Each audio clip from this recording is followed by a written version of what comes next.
Ya, puji Tuhan. Shalom, selamat malam Bapak Ibu Saudara kasih Tuhan. Saya bersyukur sekali lagi dapat kesempatan untuk bersama-sama dengan saudara.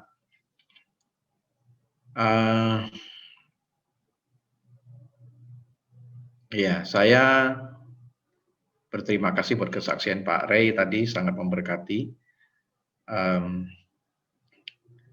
Saya agak berat sebetulnya malam hari ini, karena saya juga sekalian mau pamitan.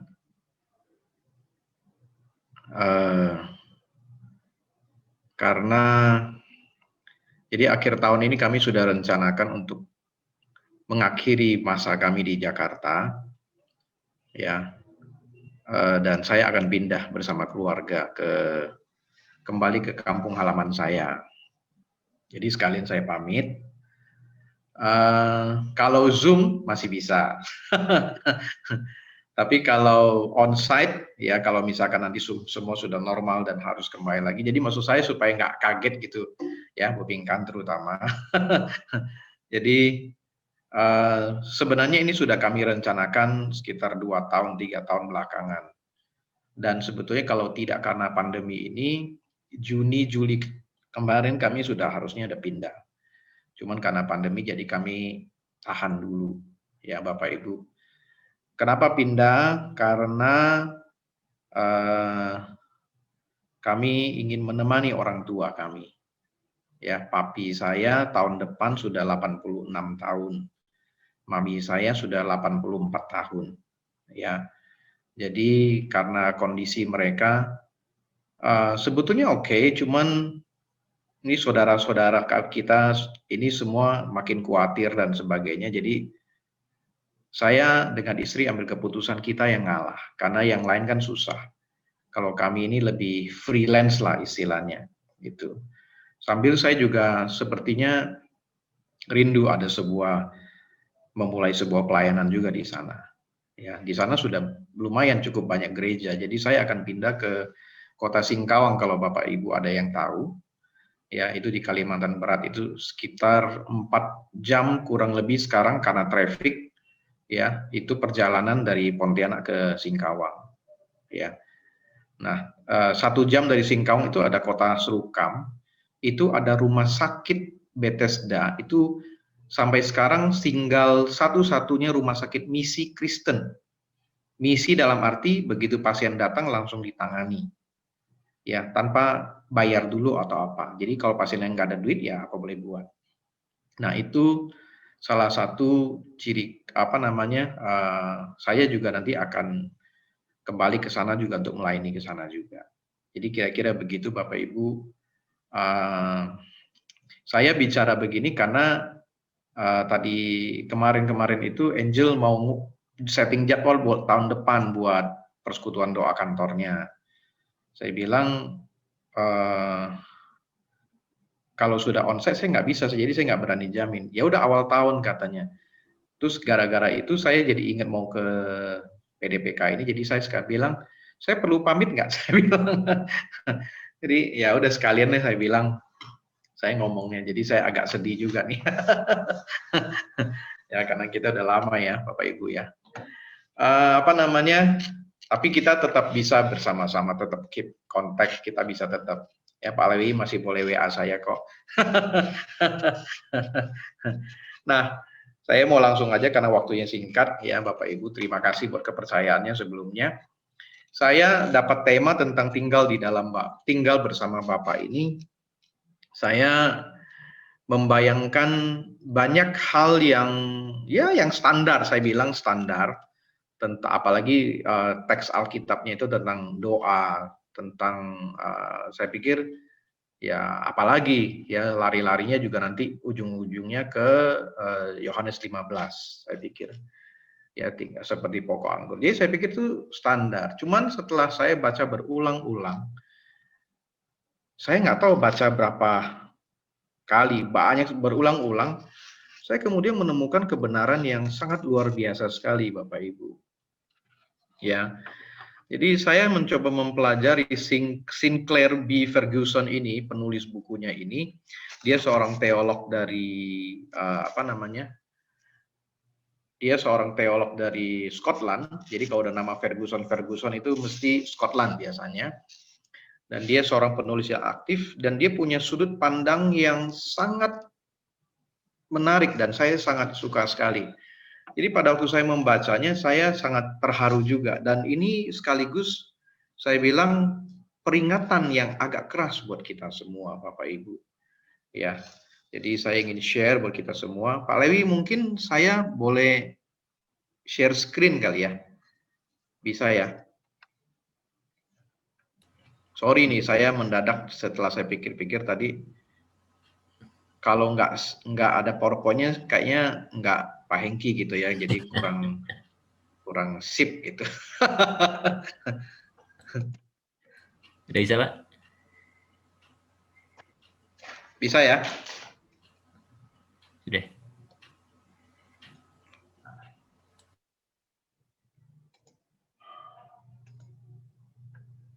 Bisa ya?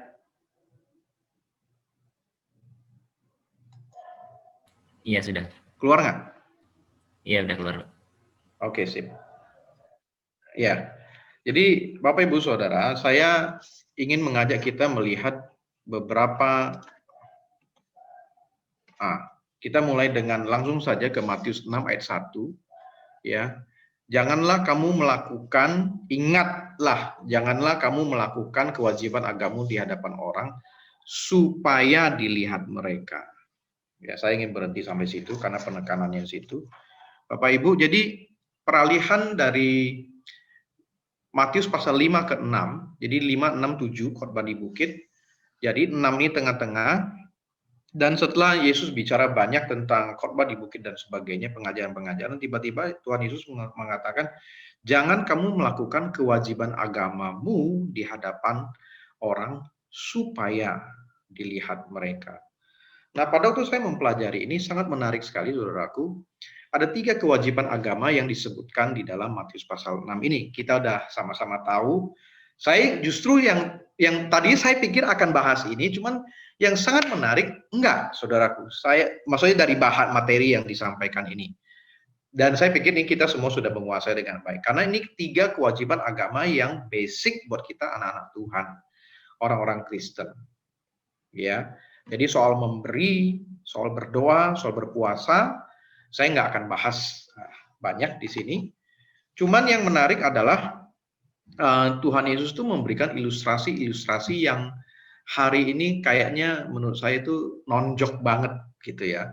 Jadi yang pertama ya saudaraku, kalau di dalam materi dikatakan bahwa ada orang ingin memberi, terus dia panggil tukang trompet.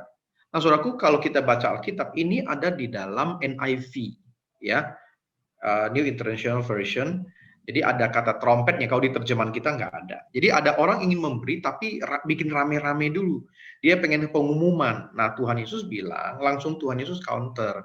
Kamu kalau mau memberi, nggak usah pakai pengumuman, nggak usah besar-besaran konferensi pers, atau kamu kasih tahu orang dan sebagainya. Jadi nggak usah orang lain tahu, tangan kanan memberi, tangan kiri nggak usah tahu. Ya, nah, ini soal memberi. Intinya nggak usah dilihat orang. Yang kedua soal berdoa. Ya ada orang tuh doa tapi sukanya di depan umum. Dan kalau di depan umum doanya semangat, doanya hebat, doanya sangat bergairah. Tapi kita nggak tahu kalau dibalik di personal hidupnya seperti apa. Tuhan Yesus langsung counter. Tuhan Yesus bilang kalau kamu doa nggak usah dilihat orang. Masuk ke kamar kamu tutup pintu. Nah di balik kamar itulah kamu doa. Sungguh-sungguh sama Tuhan. Jadi sifatnya personal. Tapi intinya apa? Jangan dilihat orang. Nggak usah orang lihat kok. Kamu nggak usah disebut-sebut, dipuji-puji orang. Dan yang ketiga soal berpuasa. Ada orang kalau puasa supaya tampak saleh, mukanya dibikin sedih-sedih, kuyu-kuyu gitu ya. Jadi kelihatannya lemes. Kenapa kamu ya supaya ditanya orang, saudaraku. Jadi Tuhan Yesus langsung bilang, nggak usah cari muka. Yang penting sekarang kamu cuci muka. Nah, ini istilah saya, saudaraku. Ya, jadi nggak usah cari muka, tapi kamu cuci muka. Ya, wajar-wajar aja. Ya, seolah-olah nggak ada apa-apa dan orang nggak perlu tahu. Sekali lagi, orang tidak perlu tahu. Jadi intinya itu Tuhan Yesus bilang gini, kewajiban agama itu oke, kamu lakukan dan perlu dilakukan. Dan saya percaya Tuhan Yesus praktekin ini semua. Karena memang ini kewajiban, istilahnya apa ya, basic gitu saudaraku. Dan saya percaya bahwa Tuhan Yesus sendiri secara pribadi memberi berdoa berpuasa ini justru adalah disiplin dasar kita sebagai anak-anak Tuhan yang membangkitkan kuasa di dalam kehidupan kita, kesaksian dalam diri kita. Tapi intinya itu, kamu melakukan kewajiban agamamu ini, nggak usah dilihat orang. Nah ini intinya saudaraku. Ya, jadi inti daripada malam ini adalah nggak usah dilihat orang. Ya, nah next, cepat aja ya. Nah, ada bahayanya kalau kita, kenapa Tuhan Yesus bilang jangan kamu mau dilihat orang. Berarti apa? Kalau dulu saya makan, istri saya bilang awas itu pedas. Berarti pedas, saudaraku. Betul kan? Diberi peringatan dulu, hati-hati dengan makanan itu pedas. Karena dia tahu saya nggak suka pedas. Ya. Nah, saudaraku, kalau Tuhan Yesus bilang, ingat, jangan mau dilihat orang. Berarti memang kecenderungan kita, itu kita senang untuk dilihat orang. Ya, kita haus dengan pujian, kita haus dengan apa kata orang yang baik-baik tentang kita. Nah, saya ingin cerita nih soal orang Farisi ini. Ya, nah, orang Farisi ini mulai muncul itu sekitar tahun abad kedua, berarti sekitar 200-an. 200 tahun sebelum Tuhan Yesus datang. Jadi mereka dari sekelompok orang ya yang memisahkan diri dan kemudian mereka menjalani kehidupan yang kudus, saudaraku. Mereka mempraktekkan 3 itu tadi, memberi, berdoa, dan berpuasa. Pada mulanya, saudaraku. Jadi orang Farisi ini dulu 200 tahun yang lalu waktu mereka mulai terbentuk, mereka ini minoritas. Mereka ini kelompok kecil aja dan mereka adalah orang-orang yang sungguh-sungguh mengasihi Tuhan. Hatinya murni dan tulus gitu loh. Tapi seiring waktu kelompok mereka bertambah banyak ya. Saya membaca literatur dikatakan bahwa mereka seperti partai politik saudaraku. Ya, mulai banyak, kemudian mulai ada banyak kepentingan, mereka mulai dipandang karena kelompoknya mulai bertambah. Dan ini kan kelompok orang-orang pintar, saudaraku. Jadi mereka mulai dipandang orang dan mulai mendapatkan kekuasaan. Makin lama pengaruhnya juga makin besar. Tahun 100-an, kemudian tahun 60-70 sebelum Masehi. Ya, jadi itu sebelum Tuhan Yesus datang. Jadi posisi mereka itu makin kuat gitu loh. Nah, saudaraku, dengan begitu ya, kita bisa melihat terjadilah perubahan.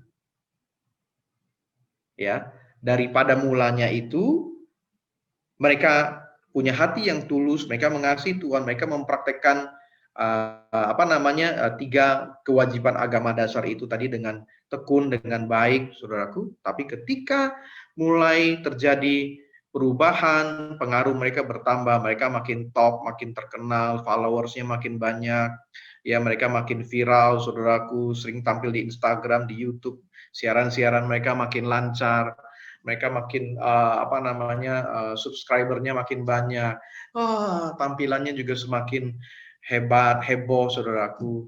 Hati mereka mulai berubah. Ya, tadinya mereka tuh beribadah, melakukan kewajiban agama itu betul-betul tertuju kepada Tuhan. Ya, tapi dengan berlalunya waktu, ya pengenalan, saya nggak paham bagaimana pengenalan mereka dengan Tuhan. Mereka merasa bahwa pujian manusia itu sangat, mereka addicted, saudara ngerti maksud saya ya? Addicted, mereka kecanduan, mereka senang dengan pendapat-pendapat manusia itu, ya. Ini orang Farisi pada mulanya, sehingga akhirnya mereka berubah menjadi orang-orang yang munafik. Mereka melakukan kewajiban agama itu supaya dilihat orang, supaya mereka itu dipandang sebagai orang-orang yang saleh.